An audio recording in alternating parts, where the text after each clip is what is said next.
Kent, who is a peace activist extraordinary. And I have to tell you, Bruce, very influential in my early years, in my development. I'm in my early 70s now. Only a boy. Only a boy. That's how I feel, and I get inspired by it. I'd like to start us off with the time I came into contact with you, not physically, but with your movement, with your influence, through the campaign for nuclear disarmament. So where did that start in your life? It started really almost by accident, because I had a great collision with the CND when they were interfering with the weddings I was doing on an Easter Monday. Right. They paraded up Kensington High Street, and none of my brides could get to the church. So I thought, oh, bloody hell, who is this CND? And then I began to ask some questions and get involved in Pax Christi and other organisations. And I thought, they're absolutely right. You can't, nuclear weapons are based on a willingness to commit mass murder. That's what they are.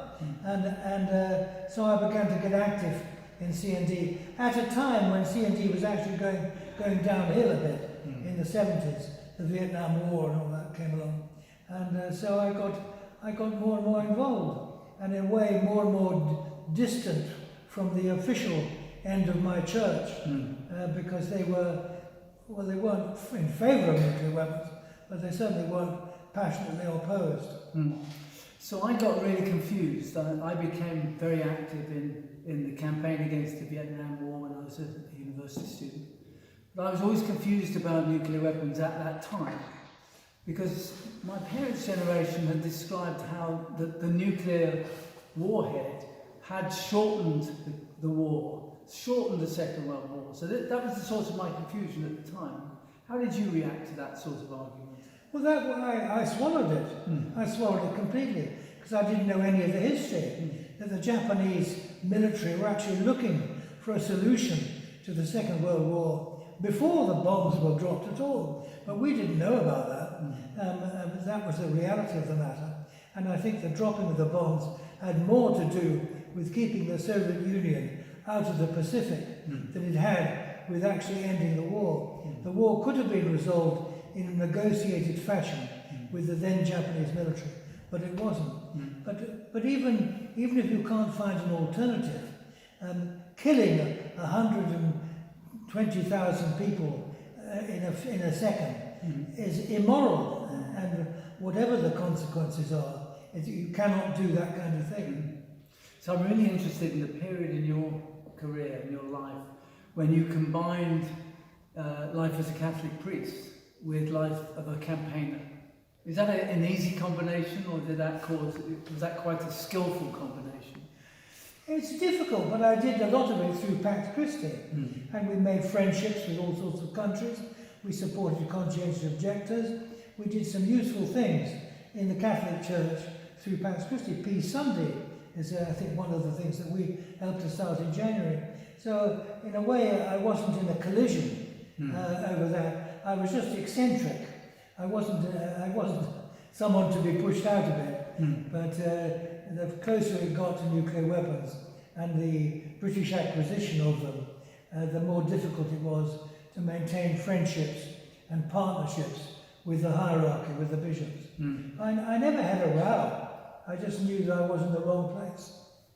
So in the years after the Second World War and that terrible time, we built the international institutions that we know today. And they brought a degree of peace, a degree of new positive relations between, particularly in Europe, as we know. But looking back, are you disappointed or pleased with the sort of campaigning that you did over that period?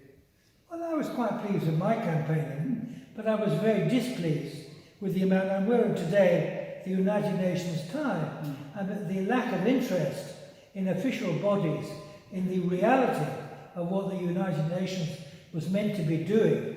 The lack of gripping on the issues was really a bit of a shock, I think. But to save succeeding generations from the scourge of war, that's what the UN is meant to be about. We've had a string of wars since 1945. We've got at least half a dozen going on right now, and nobody seems to know about them. It's one of the problems with British charity legislation is that you can be nice to the victims of war, give them food and medicine and blah, blah, blah, but don't ask why the war started, or why are we supporting Saudi Arabia with shiploads of bombs to drop on the Yemen. Don't ask those questions. And we have to ask those questions. That's what I think. So I gather you stop campaigning these days then? I think that'll be the day when the undertaker comes with a little wooden box. That'll be the day I stop campaigning. So today you and I are in Coventry at a degree convocation, graduation ceremony, when so many young people are qualifying, a big life journey for them. And tell us a little bit more of the message you gave them today in the cathedral. You asked them to ask a few better questions and not to be patient, not to wait for inspiration as you described in your life. Well, I tried to tell them, don't be like me, hang around until you're middle-aged and someone asks you a question like Archbishop Roberts asked me. Don't get on with it straight away. Ask your questions now, not sometime in the future. I didn't try to tell them this is the roadmap you've got to follow. I just said you've got to make your own choices yourselves, and you can affect the world positively or negatively. And if people are just passive and just swallow what they're told, then that's passive, and I'm not for that at all. I'm for change, and they can all. And I thought those young people were so impressive today because they came from countries all over the world. It was so impressive to see, and young women especially. Women don't have a big part to play in world government, apart from Mrs. Thatcher and a few like that. But here were the young women who obviously have got a future, and their voices will matter. So here at Coventry University, we have a global peace forum every year, and actually your point about women leaders is so correct. We positively discriminate. We invite only world leaders that are women to come and inspire us. We've had Sir Leif Johnson from Liberia, we've had Julia Gillard from Australia, and this year, last week, we had Prime Minister Kim Campbell from Canada. And interestingly, her sort of idea, her worry, was that it's global leadership that's our problem at the moment. We don't have people stepping up to make the big impact on the global stage that perhaps we need. So it's not just at local levels. Who's taking on the United Nations and making sure that they're fit for purpose? Well, exactly. I mean, there are reform organisations and so on. One of the problems with organisations is that organisations also have competition and quarrels amongst themselves. So that there's a Houseman's Peace diary, and you get hundreds and hundreds of organisations, but they're not all talking to each other. Sometimes they're in opposition. And I think we've got to do what we can where we are to get sensible voices heard in different organisations. And that's all you can ask. I don't know what the future is. I'm not a prophet. I just think that we've got to do something to change. And we have the power of doing that. So they get on with it. One of the questions that we were asked by Justin Welby last week, Archbishop Welby came to talk about leadership as well, was focused on whether we're optimistic or pessimistic at the current time. You say we can't forecast, of course we can't, but you have feelings, Bruce. Are you optimistic about the next period or pessimistic? I'm optimistic. I've always been optimistic, probably a mistake, I've always been optimistic.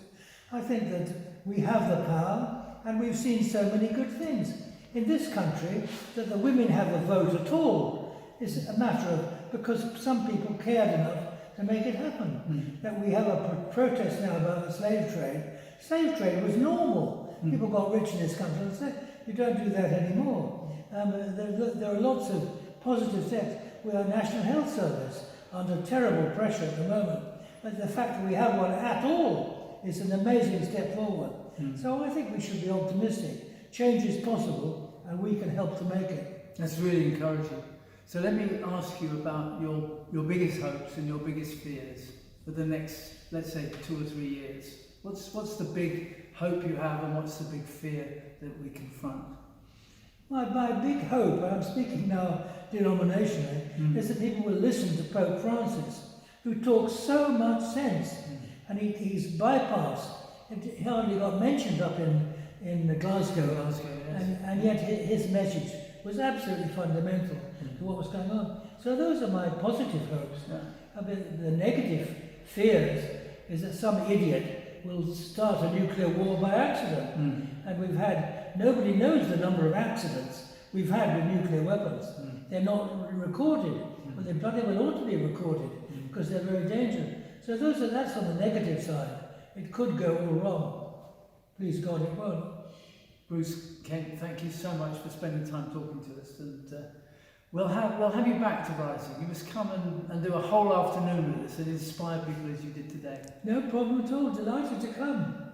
As long as my wife can come with me, because she carries my walking stick. Thank you very much. Yeah. Thanks a lot.